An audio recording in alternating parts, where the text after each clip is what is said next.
Sering ada teman-teman tanya saya, itu lebih enak di Indonesia atau di Malaysia? Nah, sebelum kita mulai, perkenalkan saya Ivy Pan. Saya mahasiswa Malaysia jurusan kedokteran gigi di FKG UGM Yogyakarta.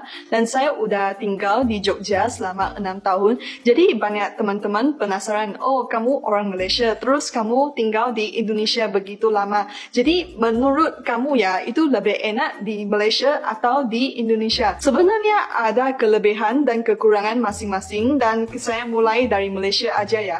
Kalau di Malaysia, itu kelebihannya di kesehatannya. Kalau saya di Malaysia, saya terima perawatan, obat-obatan apa, itu lebih murah berbanding saya di Indonesia. Itu bukan kerana saya orang asing di Indonesia, tetapi tarif pelanggan biasa, itu bukan disubsidikan. Kalau kemarin ya, saya sempat dislokasi bahu saya di Bandung gitu. Terus saya cuman ke rumah sakit, ke IGD, nggak diapa-apain, cuma dikasih obat, itu udah 300,000. Wah, luar biasa. Tapi kalau saya di Malaysia, saya ke spesialis hidung, itu malah dicek pakai kamera hidung, dimasuki, itu termasuk obat itu semua, dan itu cuma 300,000. Dan kalau di Malaysia, di hospital kerajaan atau hospital pemerintahan, itu orang Malaysia cuma bayar 15,000, itu udah dapat pelayanan kesehatan yang sangat bagus. Tapi kalau di Indonesia ya, itu harus BPJS, itu kamu harus tetap bayar gitu. Dan beberapa tahun yang lalu saya ada pengalaman yang sangat tidak enak di Indonesia. Saya dislokasi bahu saya, terus saya ke IGD sesuatu rumah sakit di Jogja. Terus saya diminta tunggu lama kerana bahu saya udah balikin sendiri. Kerana kalau dislokasi dia akan balikin sendiri secara natural gitu ya, serem ya. Tapi selepas 2 jam itu dokternya ketemu saya, dia cek, terus dokternya nggak mau kasih saya surat cuti atau surat libur. Itu saya minta dokternya untuk kasih saya libur 1 hari untuk besok kerana bahu saya udah sangat sakit, barusan dislokasi, dan esok ada praktikum, kami harus ukir gigi gitu dan harus pakai kekuatan gitu. Jadi otot saya emang nggak bisa. Terus dengan kecewanya dokternya bilang sepertinya saya mau sengaja bolosin kuliahnya, praktikumnya, dan itu bikin saya sangat kecewa sih. Menurut saya ya, dia sebagai dokter itu pertimbangannya bukan di kesehatan atau kebaikan saya sebagai pasien, tetapi ke disiplin saya, apakah saya akan pakai alasan ini untuk bolos kuliah gitu. Itu ke dokter itu ya, saya udah dislokasi bahu, menurut kamu ya, itu apakah alasan itu untuk bolos kuliah? Itu menurut saya itu sangat kecewa sekali. Dan untungnya keesokan saya nggak ke praktikum kerana selepas saya bangun, bahu saya sakit banget. Dan ya, itu salah satu experience saya di Indonesia ya. Dan kalau untuk makanan, kerana saya orang Malaysia, lahir di Malaysia, makan makanan Malaysia 20 tahun, pasti saya merasa makanan Malaysia lebih cocok untuk saya. Tapi untung makanan Indonesia saya juga suka banget, kerana pedas, jadi ya saya suka. Tapi ada satu, mungkin kebersihan makanan itu kurang berbanding di Malaysia, kerana saya di Malaysia, saya makan di makanan tepi jalan apa. Tapi kalau saya sampai di Indonesia ya, itu kalau saya udah bisa merasa, oh itu gak bisa tahan gitu. Dan mula-mula kami mahasiswa Malaysia 33 orang sampai di Jogja ya, itu pada minggu pertama udah ada 8 orang masuk rumah sakit gara-gara sakit perut. Kami belum bisa tahan makanan di Indonesia gitu. Tetapi selepas 1-2 bulan itu udah okay. Tetapi ya, saya observasi emang penyediaan makanan di Indonesia masih kurang, kerana teman-teman saya dia makan mie ayam di tepi jalan gitu, yang orang pakai itu troli terus masak gitu ya. Itu sayurnya nggak dicuci, itu langsung dicah gitu.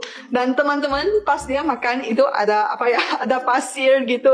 Dan kalau saya suka banget makan mie bakso. Saya udah makan beberapa tahun, baru saya sadar itu mie bakso itu supnya itu airnya langsung dari keran, itu bukan dari galon.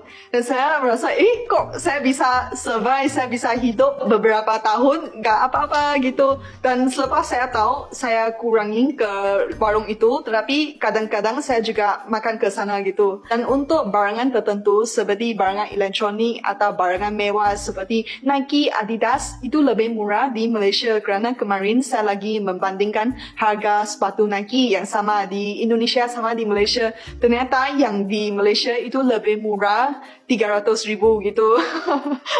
Dan untuk kabel-kabel, kemarin saya lagi mau beli kabel. Saya tahu itu kabel ya, kalau di Taobao, kalau di Malaysia itu cuma 15,000. Bahkan ada orang yang jual 8,000 itu kabel kerja. Tetapi kemarin saya ke salah satu toko HP di Jogja, itu orang jualnya 100,000. Terus saya negoin, katanya nggak bisa kurang. Nah, saya pikir ya mending saya beli di Malaysia gitu. Jadi kalau ada barangan, misalnya saya ganti HP baru, saya ganti laptop baru ya, semua saya beli di Malaysia. Beli di Malaysia itu boxnya, itu bekasnya saya dibuka, baru dibawa balik ke Indonesia. Kerana kalau saya nggak buka ya, itu saya dengar ada cerita akan kena cukai gitu, kena tax ya. Jadi saya harus buka semua boxnya gitu. Mungkin saya di Malaysia, saya hidup di kota ya. Jadi itu kalau mau cari sesuatu barang, itu mudah terjangkau dan itu murah lagi.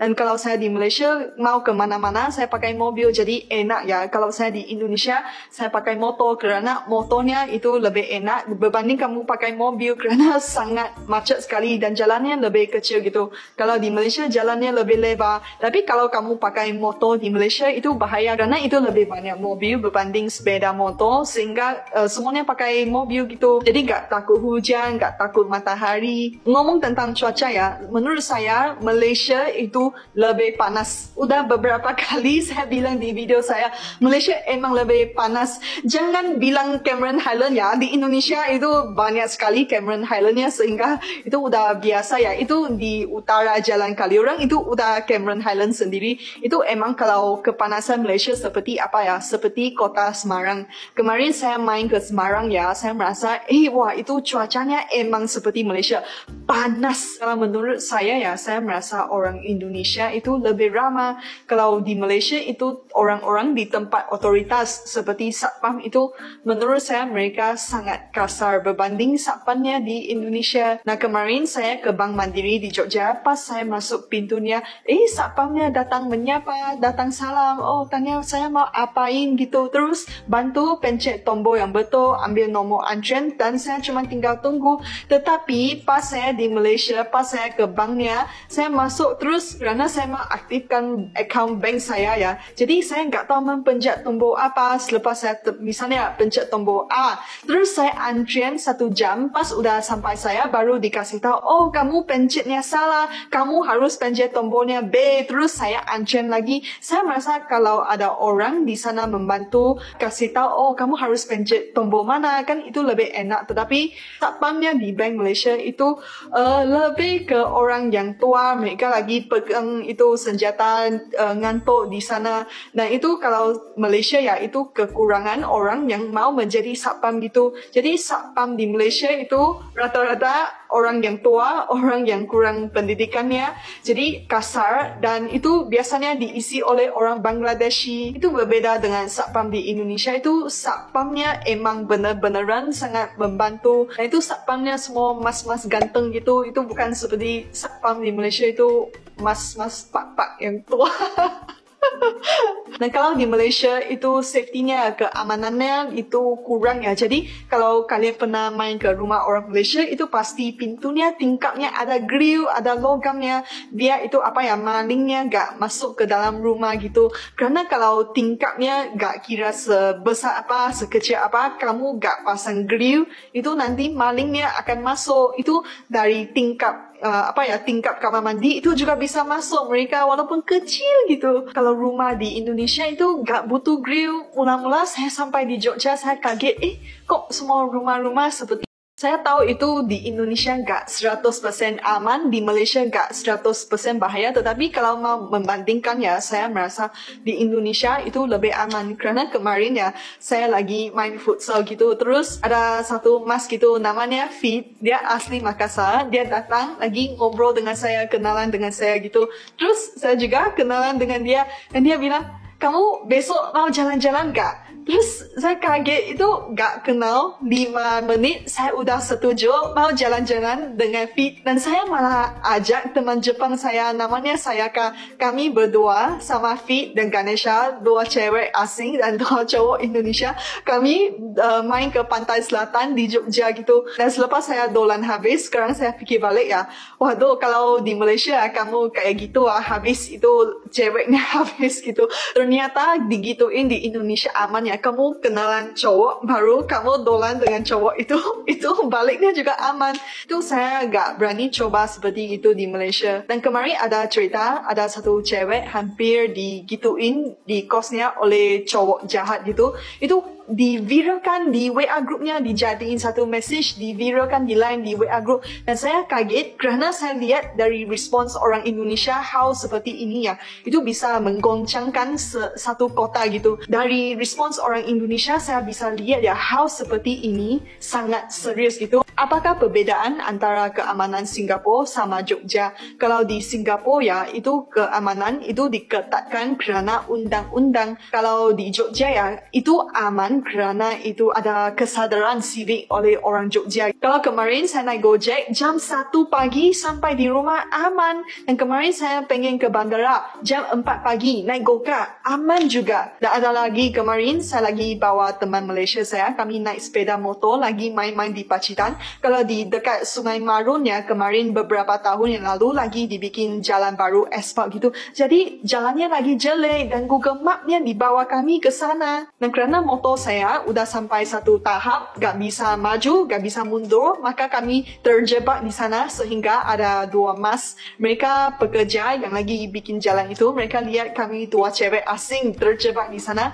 Terus satu masnya dia bantuin kami bawa motornya, bawa satu orang dulu, terus naik. Dia minta satu teman bawa motor, bawa teman Malaysia saya yang lain naik gitu. Itu pada seumur hidup saya gak pernah menyerahkan nyawa saya kepada orang asing yang saya gak kenal sampai 5 menit. Itu saya takut sampai saya lagi pegang bahunya sampai ketat sekali karena jalannya emang sangat serem, banyak batu bata, pokoknya serem sekali gitu. Pas saya sampai ya, itu muka saya udah putih semua. Dan itu masnya gak minta imbalan apa-apa. Dan saya merasa ya, kalau di Malaysia kamu 2 cewek naik motor, 2 cowok yang gak kenal, saya gak janji aman. Tapi ternyata di Indonesia itu mereka begitu membantu gitu. Mereka gak apa-apain gitu, cuma membawa kami sampai ke tempat aman gitu. Itu luar biasa sekali. Itu kalau masnya lihat video ini masih ingat, saya mau bilang terima kasih, sangat terima kasih. Kalau untuk saya merasa saya lebih happy di Indonesia kerana orangnya ramah. Kerana saya di Jogja itu kehidupannya juga agak slow, itu lebih santai gitu. Orangnya gak stres gitu dan orangnya juga ramah. Saya tahu kalau saya kesusahan, saya gak usah panik, pasti ada yang membantu. Misalnya itu gak ada ban, pasti yang membantu. Itu gak takut sendirian gitu. Makanya kalau teman tanya saya apakah saya ada keluarga di Indonesia, saya merasa enggak butuh keluarga kerana semua orang Indonesia itu udah menjadi keluarga saya.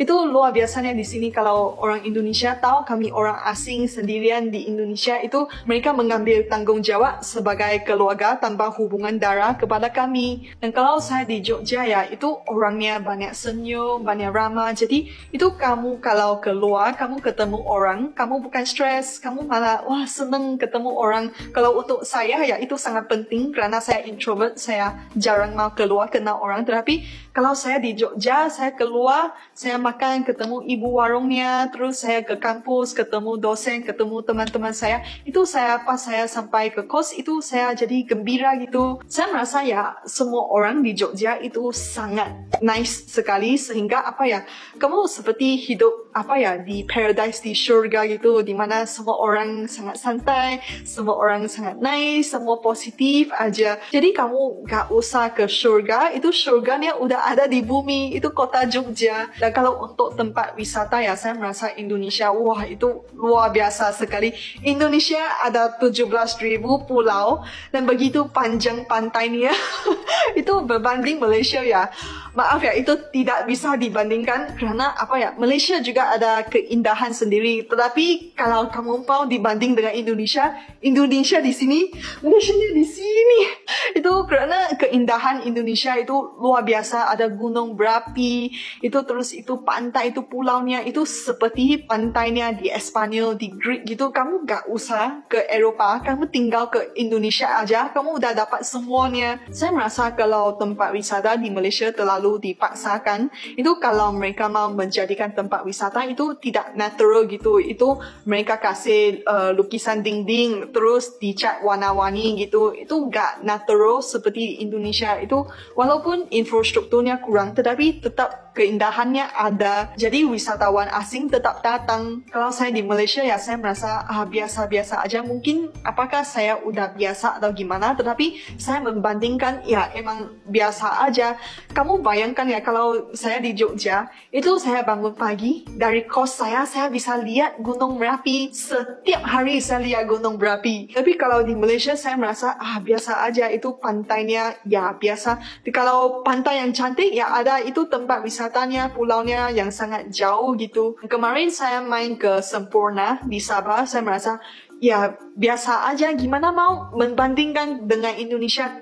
Coba kamu membandingkan pulau-pulau biasa dengan Komodo, gimana sih? Itu satu di atas, satu di bawah, itu jauh sekali. Gak bisa membandingkan. Dan karena ini ya, saya merasa Indonesia itu juga lebih happening. Pas saya sampai di Jogja ya, saya sangat senang karena saya lihat di Instagram, bahkan di mana-mana ada banyak poster, ada konser ini, ada acara ini, banyak sekali. Itu seperti kota wisata yang sangat happening gitu. Kalau saya di Penang, kadang-kadang ada acaranya, tetapi itu bukan hampir setiap hari. Kalau di Jogja, pasti ada sesuatu yang berlaku. Kalau saya di Jogja, saya merasa duduk di dalam kos sepanjang hari, gak kemana-mana, saya merasa saya miss out sesuatu gitu. Berbanding kalau saya di Malaysia, kalau orang Malaysia ya, kami hangout yang kayaknya, makan ke restoran Korea gitu, ke mall gitu. Itu biasanya gak ajak ke pantai atau gimana. Tapi kalau di Jogja ya, wah, saya bisa diajak untuk mendaki gunung berapi, saya bisa diajak camping ke pantai. Itu Happy New Year-nya, saya pernah camping di pantai selatan dan itu ada banyak fireworks gitu. Itu luar biasa sekali, sangat cantik sekali. Ternyata kalau orang Malaysia itu Happy New Year-nya nonton TV atau di luar, di mall, countdown ya. Tetapi kalau orang Jogja malah camping, itu luar biasa. Dan itu kalau Jogja ada banyak acara, ada cultural show, nanti ada wayang kulit, ada acara adat ini, acara budaya ini, pasti ada sesuatu yang berlaku. Tapi kalau saya di Malaysia, mungkin di tempat saya bukan begitu tempat wisata ya. Jadi itu juga biasa gitu, sehari lalu sehari gitu aja. Jadi kalau saya di Jogja ya gak pernah bosan. Setiap negara pasti ada kelebihan sama kekurangannya. Makanya ada nama wisata. Kalau saya bosan dengan Malaysia, saya ke Indonesia aja. Kalau saya butuh sesuatu, saya pengen merawat ke rumah sakit, saya pulang ke Malaysia. Atau saya rindu rumah, saya pulang ke Malaysia. Itu namanya best of both worlds. Kita ngambil kelebihannya masing-masing negara. Walaupun Indonesia ada kekurangannya, tetapi kelebihannya lebih besar dan lebih banyak dari kekurangannya. Makanya itu orang asing datang ke Indonesia itu betah. Kami tahu, itu setiap negara ada kekurangannya. Tetapi kalau Indonesia itu orangnya sangat ramah, orangnya sangat baik hati, sehingga itu bisa jalan ke dalam hati, itu bisa tersentuh hatinya. Terima kasih sudah menonton sampai sini dan akhirnya saya dapat kabar bahwa saya akan kembali ke Indonesia tidak lama lagi. Jadi saya harus cepat-cepat sharing, cepat-cepat bikin video di YouTube untuk sharing dengan teman-teman tentang pengalaman saya di Indonesia. Kerana nanti saya balik ke Jogja, saya lanjut kuliah. Mungkin saya akan slow lagi, saya akan upload video dengan lebih kurang kerana saya harus fokus dengan kuliah. Mungkin kalian udah lupa ya, saya ada koas kedokteran gigi, saya bukan YouTuber. Jadi saya bikin YouTube channel ini kerana saya sendirian di Malaysia, saya lagi alone gitu. Saya bisa sharing dengan teman-teman melalui YouTube saya, sharing tentang kerinduan saya terhadap Indonesia.